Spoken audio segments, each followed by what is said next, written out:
Hello, friends, and welcome to the show. I'm your host, Justin, aka Just Tries, and we're always talking about vulnerability, goals, and growth mindset. No outside sponsors just yet, so we'll take the time to say go to justkeeplearning.ca to find coaching and content geared toward helping you set goals and chase your dreams. Our guest today became a broadcaster, blogger, and business owner all before the age of 16. He's built a social media giant in Hoopsnation and works with the NBA, record labels, athletes, and artists to increase their digital impact. But most importantly, he is a great example of following your dreams while being a good person along the way. We got to talking about school, dealing with the haters, how to start as a rapper, and building businesses from a young age. Please welcome to the first ever episode of Learned, Buster Scher. In terms of what you do, because there's so many things, how would you explain yourself to people? Yeah, so I think it's like how I always explain it is I break it down by a couple different pieces. So like the main pillar piece is my personal brand. So my personal brand, and underneath that falls my podcast, and it follows all of my personal content. Underneath that falls my businesses as well, which are Hoopsnation, which is my version of what I want a basketball media platform to be, for the demographic, by that same demographic. All the meme content, the highlights, stuff that I'm enjoying consuming more than anything else. And then I judge that based off the performance of some of that stuff. And then off the side of that, so that's TikTok, Instagram, Snapchat, Facebook, 20 plus posts per day on each of the platforms. And then underneath that is kind of like where I do some of the more, it happens because of Hoopsnation, but it couldn't happen without my personal brand, the consulting that I do. So helping, like-minded brands and individuals, run their social and are able to do, some of the things that they want, getting the eyeballs that they want and making it fun and, socially optimized. So then there's that. And then there's speaking stuff that I do, as well as some of the work with music labels, both through Hoopsnation and, on the personal side, helping majority hip hop artists distribute their songs across social. Kind of a combination of all those things. And then I'm involved in a couple other weird things. Like I'm super into sports cards right now. So I have a whole subsidiary underneath Hoopsnation called Cards Nation, where I'm going I always have cards right by my side. So I've been getting pretty interested in that lately. But yeah, I'd say it's kind of an amalgamation of all of that. But if there's anything you want to dive deeper in, for sure. Well, I think the cards is cool. I've seen some of the lives. Yeah. I think it's neat. It's definitely a cool direction to take it in. We can jump down rabbit holes for sure. That just made me think of Eminem. Because I know hip hop's a big part of the culture and stuff that you work with. Did you kind of miss Eminem in terms of like somebody you look up to in high school, or like was that a different generation for you? Yeah, I'm too young, I think. Like I remember, like I was young on when he was dropping like, Berserk. Like, like I missed it. Like obviously you can go back and review the tapes, but it's not the same as everybody talking about it and playing it nonstop. I remember when that came out though. Like I have a couple memories of like where I was when that happened. But apart from that, I don't really have any Eminem attached. It's more like Drake, 2010, 11, 12, 13. Drake was like my, beginning of like youth listening to like music on my own, And why do you think in that case, Drake is someone that really spoke to you as an artist, or like why did you enjoy that? I think it was the first music that I listened to where I was like, yeah, this is cool. Like before that, I was listening to what like cousins gave me on like they happen to have on their phones. So they put it on my iPod. So I just wasn't, nobody in my family listened to it. Nobody in my extended family listened to it. So I had no attachment. The only way I found out about it in the first place was through must have been like my 7th or 8th grade basketball team, Yeah. And that's what they're listening to. So it's like, all right, I got to check this guy out. And I don't even know how I got the music because I don't think streaming platforms were a thing yet back then. maybe from YouTube. I don't know how I was listening to the music, but maybe I bought the album on iTunes. Um, Probably like Take Care era. Uh, and that was kind of it. Definitely still love listening to those. It brings me back. Yeah, it's cool. Well, I think for in terms of the audience, I know that your story is well documented. If people haven't heard kind of your upbringing and your business life and those kinds of things, there's tons of episodes I can point them to. So I hope we can maximize your time and value for the audience by going somewhat rapid fire questions that might really Sure. help them in practical terms. Um, and one thing that I'm building my work on is three educational leaders, I guess, and that's Brene Brown, Carol Dweck, and Seth Godin. So to start with, Do you uh, know my Seth story? I do, yeah. Oh, okay, good, It's good. good though. I It's love a good Seth. story. Do you want to tell it? Yeah, Seth is the first person that told me I wasn't going to go to college. That's kind of like the crux of it. But I didn't even think that was a possibility. And Seth was like, if I had to guess, like casually, he was like, if I had to guess, you're not going to go to college. I was like, what? And then he ended up being very correct. So shouts out to Seth. Yeah. And so for me, I followed his work for long before that. And it's always been a struggle for me to package what he professes in terms of stop stealing dreams, right? Like that's my favorite quote of his is the idea of not stealing dreams from youth. And that's why I can only imagine how that conversation went. He would have been so supportive and he gets it, right? But a lot of youth have no idea what the heck we're talking about if we try and help other kids like you with that idea of being able to dream big and go after their goals. How realistic do you think that is for other people too? I think it's super realistic. I think, especially in your youth, that's the best time to execute on stuff. And I understand you have school and you have this and you have that, but you have one thing that nobody else in the world has, and that is no overhead. You have no overhead when you're super young. And that's really a beautiful thing. And I think it gives you a lot of room to execute. I think one of the biggest reasons that I find that you struggle with that, in my experience, is a lack of willingness to be vulnerable. And that's the other person whose work I look up to a lot is Brene Brown. And she teaches that vulnerability, like put yourself out there and just do things, right? Just try things. And so obviously you're good at that. Do you think that was somewhat natural, or did you have to grow into being able to figure those things out, dealing with the haters, dealing with bullies? I was always just so enamored with being able to try that I didn't really like it didn't like because in part like understood where they were coming from because most of like the quote unquote hate that was directed at me was just like, yo, who's this 13-year-old kid with braces telling me why LeBron is the GOAT? It's like I get it. I can't deny how ridiculous that seems on paper. So I understand that, but I was just having fun. Like I'm not gonna stop having fun, especially when I understand where they're coming from. And I like in part agree. Like if I saw I would think the same thing. I wouldn't say it obviously, but I'd be like, that's abnormal.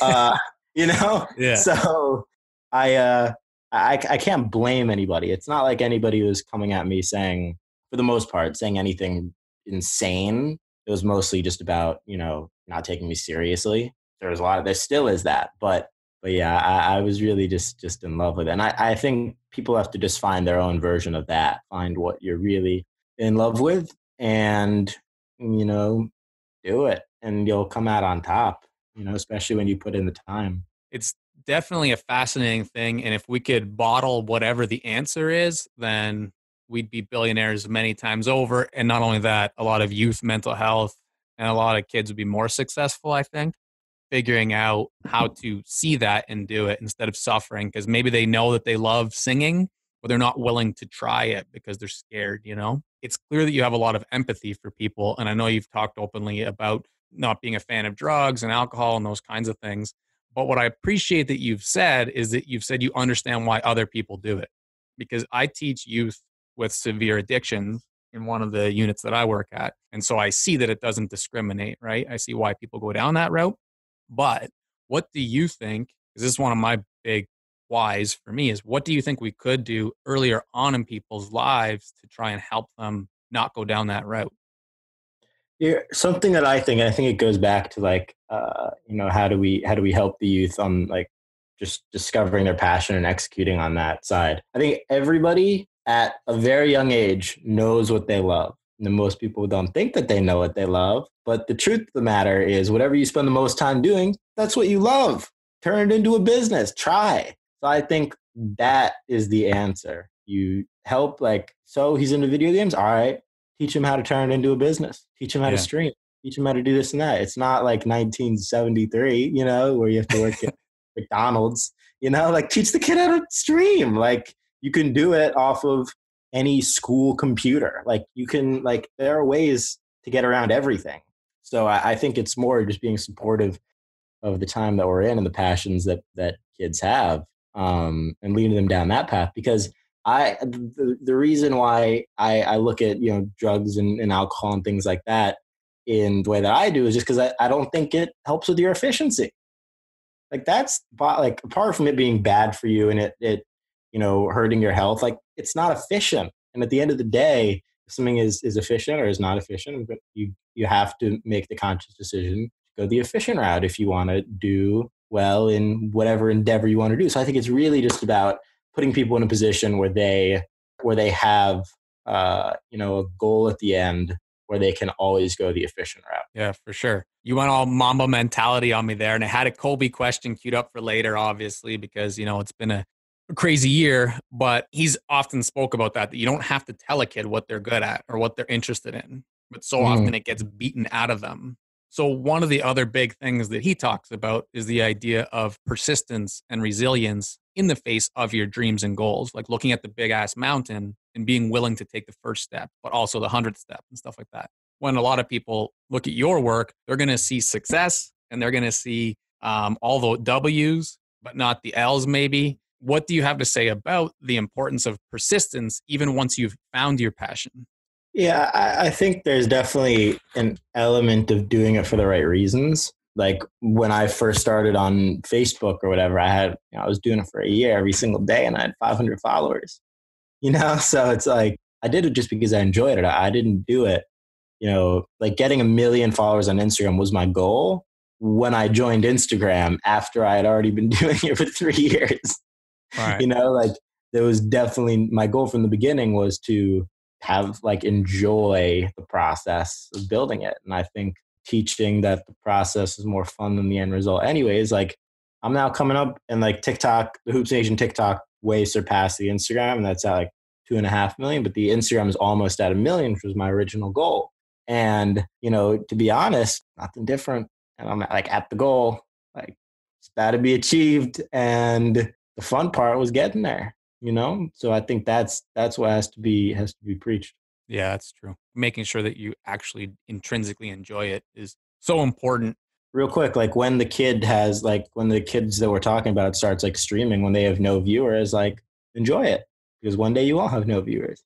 So one question I get a lot is, if after 2 months I don't think I enjoy it, should I stick with it, or is it a good sign that I should go find another thing? And like, do you enjoy, like, do you have fun doing it? If the answer is yes, then yes. The answer is no, you don't enjoy it anymore, then the answer is no. You got to find the next thing you enjoy and bounce from thing you enjoy until you enjoy it forever or for a 10-year period, so you can actually build something substantial, because that requires time. Like nothing, worthy is going to happen in 6 months. So I know on that note, Jocko Willink talks a lot about when we pursue our passions, there will be times where there's things we're not going to enjoy about it, right? Unless we have the money to just outsource things or what have you. Do you think that it is possible that you enjoy pretty much the majority of the work if you find that right thing? Yeah, I think majority. There will always be pieces, like aspects of it. Like, I'm sure there's somebody out there, but, like doing the finance side, like the structure and the taxes for your business, like that is not, what most people would imagine fun, especially since that is just an additive to what what comes with whatever business you're doing. But I think you can definitely enjoy 75+% of what you're doing if it's something you really love. That's cool. I like putting a number on it because it allows people to do that sort of life audit. You mentioned TikTok, so let's talk clout for a second. Oh God. You No, I mean, the reason I ask is, listen, like, I don't have a podcast at the time of this recording. I will. Wow. That's I'm awesome. I'm gonna, surpass that whole everyone gives up after 7 episodes thing. Why did you take this interview? For a couple of reasons. One is I love having my thoughts documented, especially when it's not that much work on my end. So, like, for example, like on my podcast, it's mostly documenting the thoughts of other people because it is a conversation. There's a lot of me in there, but, I'm me. So and the guest normally isn't asking me questions. So it's usually coming from the same perspective on my end. But when I go on other podcasts, it comes from somebody else's perspective. And I think that brings out something new from a thought standpoint. And then the fact that that's going to be out there on the internet for anybody to discover, I really like. 2, everybody's a different audience than me. And 3, kind of back to 1, I want to be able to call back on it for like video use in like 5 years. That's really why. And, you seem like an awesome dude. So, I was obviously, happy, especially, getting this podcast off the ground to come on, and I'll be excited to promote it as well. I appreciate that. I mean, collaboration is definitely something that you've brought up in other interviews, and maybe that's a similar answer. But when I ask you about collaboration, why do you think collaborating as opposed to going yourself is so important? I think from a growth standpoint, you have to do it. You have to, branch into other audiences and help them, and hopefully that's reciprocated. I don't really put too much thought into it just because of how much I believe, it's a necessity. Because it's one or both. Like it's you do it on your own and you collaborate, or you just do it on your own. And, it's a no-brainer in my opinion to put yourself out to an audience of other people. So I think that ties into kind of having underdogs like me being able to work with people who are already successful like you. And while I agree with everything you said, there are certain people who will kind of not jump on this because it's like, well, let me know once you have however many downloads a month or whatever. So that brings up the idea of the underdog in my mind. And this is who I teach on the daily because I go into jails, addictions facilities, mental health hospitals, teen moms, homeless, group homes. That's the youth that I work with. Now, in terms of what you've talked about before, having those teen years without overhead as the opportunity to make not just millions, but tens of millions, like that goal. If I put you in my shoes, I walk into a jail and ask a kid what his passion is, and he tells me it's to be a rap artist or to be a streamer gaming Call of Duty, whatever, it doesn't matter. But he wants to do that. What is kind of the workflow, if you were in my shoes, that you would take him through from starting to finishing, building that actual dream? Yeah. So let's say, it's a really good question. Let's say it's somebody who wants to be a rapper, right? Who doesn't have anything, but wants to do that. First thing I would do is have them study the market if they want to be doing like rap. So like pay actual attention to like the Drake and the Travis Scott and like the Lil Baby, like the Gunna, like the Roddy Ricch, like whoever is popping, like pay attention to like them and like their lyrics and how their stuff is done. And then the next thing I would do is I would have them start writing. Like I would have them start writing and just taking super basic instrumentals and, voice memo recording and uploading it on SoundCloud, make it like, 60 seconds of, let's say the dude's name is his rap name is like Jack J. So Jack J is now going to do 30-second bars 3 times a day. And he's going to take the audio and put it on his Instagram and Snapchat and all that. And, once he gets 100 followers, he's going to find somebody else with 100 followers and he's going to do a song with them. And then when he's at 200 followers, he's going to find somebody with 200 followers that he likes. He's going to do a song with him. And it just starts happening like that for somebody that's willing to put in that work. And I think the barrier of entry really is just a phone. Like, you just need a phone. So that would be my example of what I would do if I was in your position talking to him and he wants to be a rapper. That's something that Seth Godin talks a lot about, right? Just continually ratcheting it up until you can get that leverage and stuff. Yeah, and then all of a sudden, you get lucky and you get or not lucky, you work for it, but you're able to hit somebody a lot higher, and you get that big collab and it's over. Yeah, they often get wrapped up in that sort of business side of how am I going to bring money in? How am I going to pay bills? And I know Gary obviously, is one of the people that you've looked up to over the years too, in terms of Gary Vee. He talks a lot about that idea of whoever can hold their breath the longest in business is going to win. Mm-hmm. Versus there are a lot of people, and I can appreciate that there are bills to pay. Where do you lie on that argument about trying to build business monetization streams and revenue at some point versus just continuing to create? Like, the reason I love the school example so much and like youth is because there's no overhead. You don't have to. And then you can allocate all time in the day like I did. Like, during class, I didn't pay attention to school. So I was just in class doing the other stuff. And then when I was out of class, I was doing the other stuff. But for somebody who does have to has to work a little bit, do that. And then in the time that you do have, allocate it to it. That's really where I lie. I would never want somebody to not be able to survive, to chase their passion.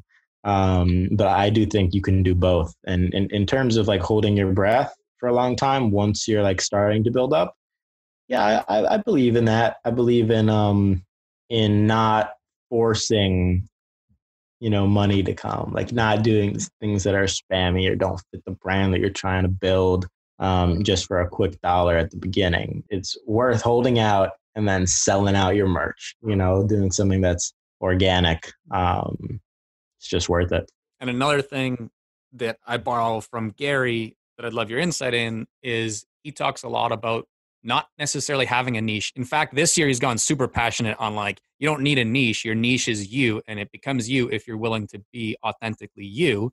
Now, you started with a basketball brand, pretty specific. I know it Mm-hmm. bounced to other sports, back to basketball. Where do you lie on the argument? Because I hear a lot of people saying constantly, oh, I'm struggling to find what my niche is, and I'm struggling to niche down. I always try to do the opposite.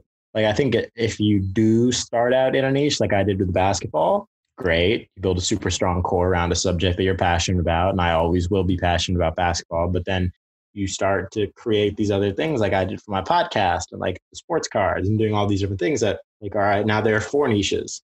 And then in a year, there'll be 10 niches and then 20 niches. And then all of a sudden you're The Rock and you appeal to everybody. Like, The Rock doesn't have a niche. Like what is The Rock's niche? Yeah, I don't know him well, but maybe kindness. Right. Something like that. Yeah, I can empathize. It's so new for me in this space, and I almost made my handle no niche or something like that because like I was just trying to stress like don't worry about it. Yeah. It's interesting to see. So going back to those early days for you though, it was a blog, and I know that you struggled with dyslexia and ADD. And I can relate so much to the idea of not paying attention at all in school. Kids that I see in mainstream schools, it's the same thing for them. How do you feel about written word and blogging today when people say like maybe blogging's dead or those kinds of things? I definitely think there is value in really good writers, especially right now, because not a lot of people are doing it. Not a lot of people are interested. Everybody's focused on memes and videos and stuff like that. I think in the future, really good writers, bloggers will hold a lot more value because it flipped. Like 4 years ago, if you asked me like which is more valuable, like somebody on social media or like a really good writer, I would say a really good writer, and that flipped. So that means it's going to flip back. Yeah, the pendulum swings. To me, this is kind of like the moment you've all been waiting for time because I think getting into sports a little bit would be cool. Obviously, Yeah. it's a big passion of yours. Why is hockey better than basketball? Terrible question. It isn't, and I've never played hockey. Although one thing I will say, I've never been, actually I've been to one hockey game, but it was kind of as a joke because it was an Islanders game and everybody in so ridiculous. There's one Islanders game every year at Barclays Center.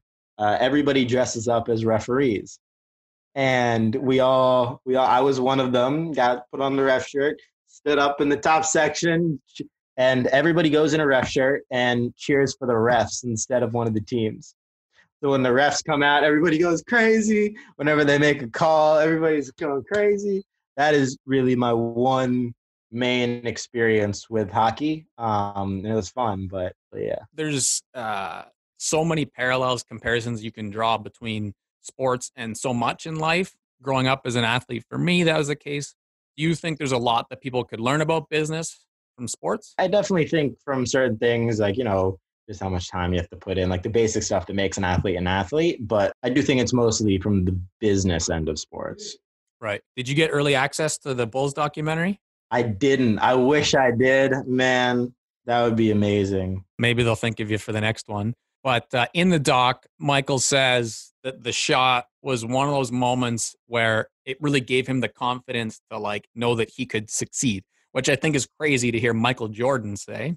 When we're trying to give youth or anybody really entering the world of their passions, how important are those moments where you build confidence? Oh, super. And I think that's, you just got to put people, like if you're trying to help people find that, you have to put them in positions where they can succeed, and also get better. So it's a combination of putting them in a position that they'll do well, but also giving them the challenge of competing against people a lot better than you, because that's how you actually become good. Earlier, when I mentioned educators that I look up to, Carol Dweck with Growth Mindset is one of them.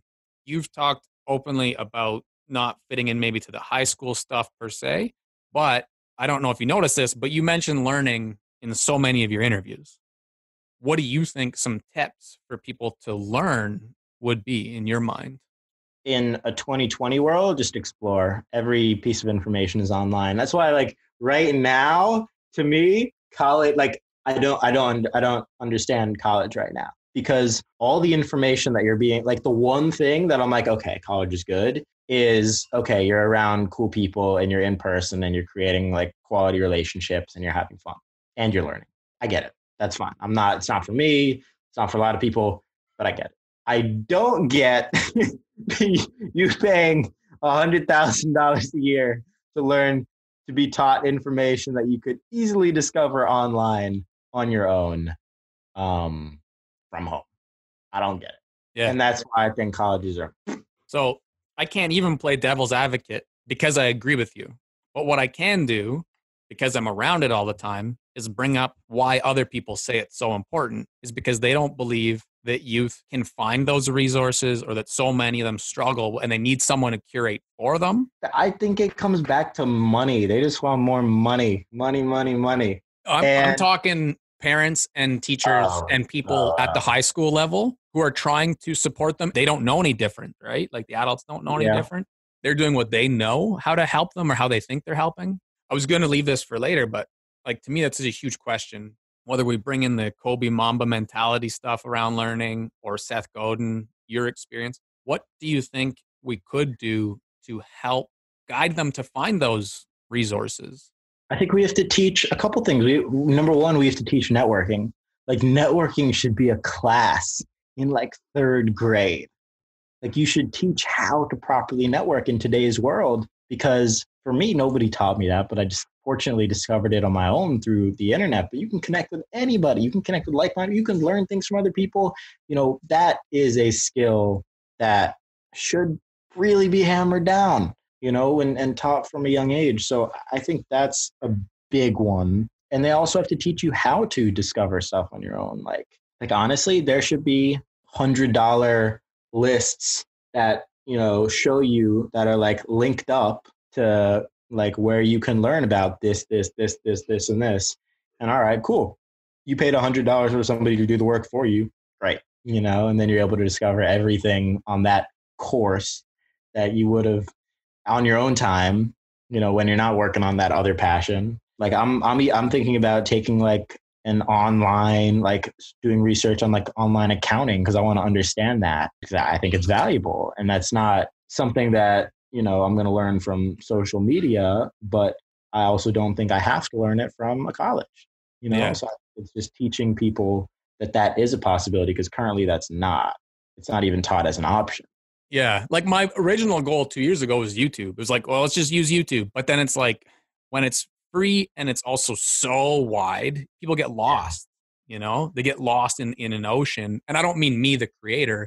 I mean people trying to find it. I think the big value is how do we help support these youth around the world really into these support systems, You got me off on a tangent now.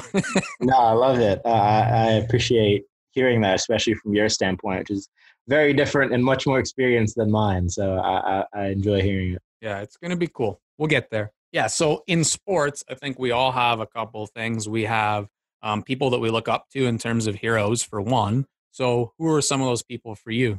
Oh, it's a couple of things. One, it's the guys that I'm buying their sports cards.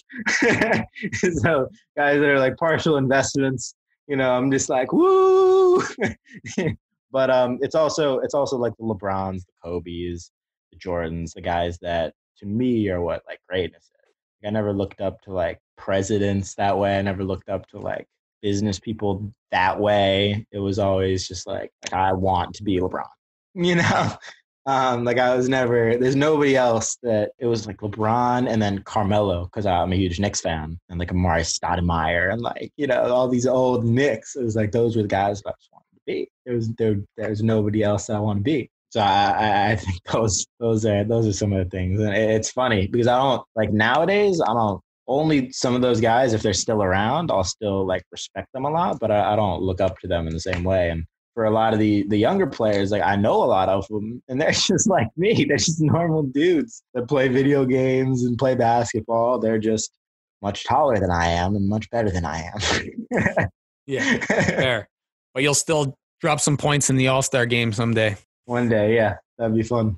What keeps you so motivated at this point? I think it's a couple of things. One is just wanting to expand and make things more efficient. And I really do think that's most of it, actually. I think it's wanting to like cut down on the time that I'm spending on each thing, because right now I'm spending all day on everything. But I want to be able to get it's like a lot of stuff outsourced so that I don't have to do that. So I'm really looking forward to when that's up and running, because then I'll be able to be like, I'll just be able to spend time on other things. Business is always about evolution, not like those one-time wins. You started on Facebook, but then it's evolved. Where do you see Facebook today in terms of business strategy? I think it's a lot better now than it was 2 years ago. Because when I left Facebook, right, I had videos that were getting 50 million views, and all of a sudden can't get 10,000 views because they diluted organic reach to where you couldn't get any viewers. Your own followers couldn't see your own posts because they were prioritizing the feed for advertisers. So unless you were spending money, nobody was going to see anything. So I was like, okay, let me go somewhere else. So I went to Snapchat and then Instagram and now TikTok. But I think Facebook is great. I use it just through cross-posting, and stuff is doing well again somehow. I don't know how, but it's doing well. And I just, whenever I post on Instagram, it cross-posts on Facebook. I don't even go on to the Facebook app. So still can be valuable. Totally. Okay, let's talk live stream for a second, because I know that's a lot of what you do. Why do you like live stream? Unfiltered, takes down if you put out a video, right? So like my podcast, for example, it exchanges hands like 4 times before anybody sees it, And it's like a lot of back and forth and a lot of time and an edit. And like I question the edit and I question it. And so I hate that first and foremost. So I love live streaming for that. But also my background's in broadcasting. Broadcasting is very live. So I just love talking to people and engaging people and talking in live action. And I can't wait for Instagram to improve their live streaming functions. TikTok has it great. Twitch has it great. Facebook has it good. I love that they added donations for charities on Instagram Live. I think that was a really big step. But I think their next step is going to be adding it for creators as well, so they can have a Twitch model, where people actually spend long times and make shows around it. Because I think live content is the best content. I really believe that. because it's just a different level of connection to it. But certain things obviously should be recorded and edited, but not necessarily everything. You tend to go live on Instagram. Do you go live on all the platforms? Yeah, I'll alternate. So I'll go live on just TikTok, on just Hoopsnation. Then I'll go live on just Buster on Instagram. Then I'll go live on just Hoopsnation on Instagram. I'm gonna get into Twitch probably soon, probably after quarantine. But yeah, I stick to one at a time. Also, out of respect for the viewers too, because I don't want to be like my eyes, like I'm talking to you, my eyes aren't on another stream. My eyes are on your question. So I just think it's a respect thing as well. Yeah, I like that. That's why I've gone to just Instagram. Even if 4 people show up, it's cool. Super cool. It's like you're speaking to a class, bro. Yeah, That's it's how I true. look at it. You mentioned Twitch. It's always been on this kind of thought of like, because my goal, similar to what Kobe was wanting to do, is how do we bridge mainstream media and culture and learning? How do we get these together? Do you think Twitch would be a legitimate platform for that? Maybe. I think there are a lot of distractions on Twitch, which isn't good. But I think the idea of Twitch is, I think there should be a new platform. But I do like the idea of having it on a fun platform with like fun associations like Twitch. It's like, yo, I'm going on Twitch. I'm about to learn something real quick. Catch you in 30. Like I kind of like that instead of like, yo, I'm going on Khan Academy. It's like, it's not that, it's not that like it's dope, but it's not like it doesn't have dope associations. So I do think that would be interesting. It would be interesting. I'm not opposed to that. I just think the education has to be really good. It has to be like, I'm waiting for like people with insane budgets to like Game of Thrones education, bro. Yeah, no, for sure. It's like, I've said this all the time. I'm like, Netflix, Amazon, beyond venture back things, these massive giants are leaving a lot on the table by not entering the world of education. You could argue it is the biggest industry in the world. You could argue that. The only thing that everybody has to do, pretty much. I mean, apart from like food. Yeah, for sure. Which is so, I mean, like I said, we could talk forever about that kind of stuff. One platform versus planting flags everywhere when someone's beginning on social media. What do you think? One platform for the first month and, take that and put it elsewhere. But yeah, I think you always want to be diversified on all platforms and make content for all platforms, but I don't think that necessarily needs to come at the very beginning. I was just one platform for years before I was on other platforms. What's the best business advice you've ever been given? I don't know if I was given this, but I just learned it and I would give it to myself, is that, everything takes 10 times longer than you think it will. I've heard you say that you want to be the biggest sports influencer in the world. You might already be. I don't know who, like, I obviously that's kind of like a gray area thing. The question really though is, why is it important to dream big versus staying small and kind of letting the world decide what you're going to do, Yeah, I think you have to have some sort of, vision towards what, if you're not building for anything, then you're not building for anything. Largest sports influencer though, I don't know if I necessarily feel the same way now as when I said that. That would be great, but I think the goal is more so just to have positive impact to a very large audience, not necessarily specifically in sports, but just in general. And that's more what I'm building towards, and through a lot of mediums and really just being able to, like one of the people I look up to that I don't talk about as much is like a Joe Rogan, for example, who did the whole podcast thing on his own and was able to talk to anybody in the world like that. That's a superpower I value way higher than money, because that's learning. It's like he can learn from anybody in the world like that. He's talking about how he was just casually on the phone with Kanye asking him questions. That's a superpower that I would rather have than $1 billion. The youth that I'm going in and trying to support, they think of this idea of like $100,000 and it just blows their mind. And I think it's cool to keep reminding them of that, though, that money's not everything. It's important. You are really authentic and humble. I think that rings true on all the platforms and everything you put out there. Why do you think that is? I don't know. I think it's a couple of things. One, I think something scary that happens on social media is when somebody quote unquote blows up. I don't think that's a good thing at all. I think that's a disaster for somebody's career. I think if somebody, like, you just start on TikTok and you get a 25 million view video, I think that's the worst thing that could have happened to you, because it creates this unsustainable level of success from the beginning, and it all comes too quick. You get fame really quick, therefore you lose fame really quick. You don't have an infrastructure to build things behind it, and you're going to go crazy trying to keep up with that and trying to match that. Like after you put out your first video, it gets 25 million views. What the hell do you do next? Yeah. Like that, I think the people that do the best are the ones that grow steadily and sturdily over years. And I'm very happy that I never blew up. And you think that's what managed to maintain that level of being humble and staying you? I couldn't pinpoint anything else. So I that must be part of it. Well, whatever it is, it's cool. And I think that a lot of youth should look up to you in terms of that around social media for sure. I got some kind of finisher questions, just 3 of them that are themed that everyone gets to answer, and someday I'll tie them all together. So if you could leave one piece of advice behind for that next generation or a family member you were leaving, you had to leave one thing behind, what would it be? Join TikTok. I'm just kidding. No, I would say what I would have told myself. Everything takes 10 times plus longer than what you think it will, and you just gotta stick it out if you love it. Oh, this is fun. I love this. So, what is one thing that you yourself are really focused on learning right now? Sports card business. I've been holding cards in my hand this entire time. I'm obsessed with it, and I think it's going to be as big, if not bigger, than the sneaker game was in its prime within the next 2 years. And I'm really looking forward to when it hits that point. The sports cards, is it mostly new cards that are pretty popular as far as that goes? Because I see you opening packs, obviously. Yeah, it's a combination. I think the new cards are what the kids are mostly into, but then, the OGs that have been in the game know that the Michael Jordan rookies are going to, end up being worth the most, because people already know how many are out there, whereas some of the newer stuff you don't, and they're always releasing new products and all that.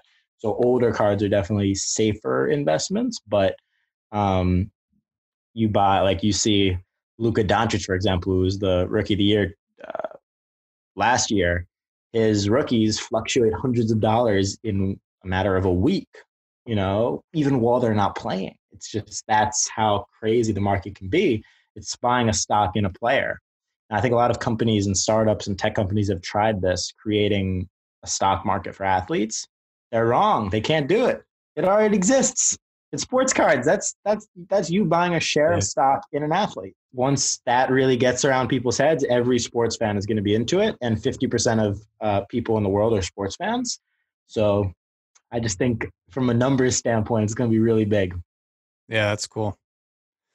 And this one's interesting, a little tough to explain, but it adds value. I'm going to use it as a piece of content for myself. Mm-hmm. I think that when we're stuck in our own tunnel vision or in our own projects, sometimes it's hard to think of things that others might think of as good ideas. So if you were to ask me a question that my answering for my audience would add value to them or clarity, like what's a question that you think I could answer, something you would ask me based off what you know? That's a good question. What's the biggest thing that you've learned from working with a lot of these people who aren't in the best positions? What's the best thing that you've taken away and you would love everybody to know / understand? I'll think about it. I always like to think about it, go for a walk and figure it out. But I do have a short answer already. And it's just that we're all the same. Like I go in to work with a 16-year-old who's committed murder. And it's like, we're pretty damn similar. There's like 0.000% of something that's different. And I think that's the biggest thing, is that we're all so alike between races, geography, it doesn't matter, socioeconomic status. It's like, there's not much different, And then, but in the news and in the media and all these things, we quickly judge. When you get to know people, there's shit that happened to their circumstances, but we're not that different. Yeah, that's probably the biggest. Got it. Yeah, I mean, listen, it's been a pleasure being able to ask you questions. The fact you carved out time in your busy schedule, I appreciate. And if there's any way that we end up working together ever in the future, or if nothing else, being able to point kids towards your content is going to add a lot of value. So I just want to say thank you. Thank you. Thank you for having me. I'm honored to be the second guest, right? That's a great question. So it's weird. there, one of the first. It's weird with podcasts, right? Like because you record and edit, so you're the third recording. Got it. I honestly think you might be the first guest. Wow. So, well, the way my content, what the plan is, or what my vision is anyways, which sometimes a little too crazy for people to understand. Mm-hmm. And that's why 2020 for me has been clarity. Is like, I take Malcolm Gladwell's 10,000 hours and I want to blow that thing up because I want people to try more often. So yes. I want to show them more like Tim Ferriss. The number I picked was 200 hours. Okay. I get super vulnerable. I'll go try learning dance for 200 hours. Go try learning how to be a YouTuber for 200 hours. So I was doing filmmaking. I recorded a couple really cool episodes. One with a pretty big YouTuber. And then Corona happened the next week. So wow. Like, great. So I'm doing online business instead. Cool. So for 200 hours, I'll do online business. But I was like, well, YouTube in my basement with online business, like that sucks. So add the podcast. So what I'm going to do is 200 hours will be the YouTube video and the podcast will always align. Point being, right now, the first topic's going to be online business. So you'll probably be up first, like this idea of starting businesses. And then podcasting is going to be the second topic. So the podcasters will come in next. So you'll be right up there at the beginning anyways, one of the first. Cool. Thank you again. I appreciate it. Yeah, thank you. And if you ever need anything, you know where I'm at. Likewise. All right. Have a good day. You bet. All right. That was a fun one. As they say in sports, nothing left but the crying. Thank you to our guest Buster. That guy's going places. I mean, he already has, but it's going to be pretty cool to see what he gets up to next. Thank you so much for listening. If you like this one, be sure to subscribe and leave a review, but most importantly, tell someone who might just appreciate it. Until the next episode of Learned, all the best, and remember, just keep learning.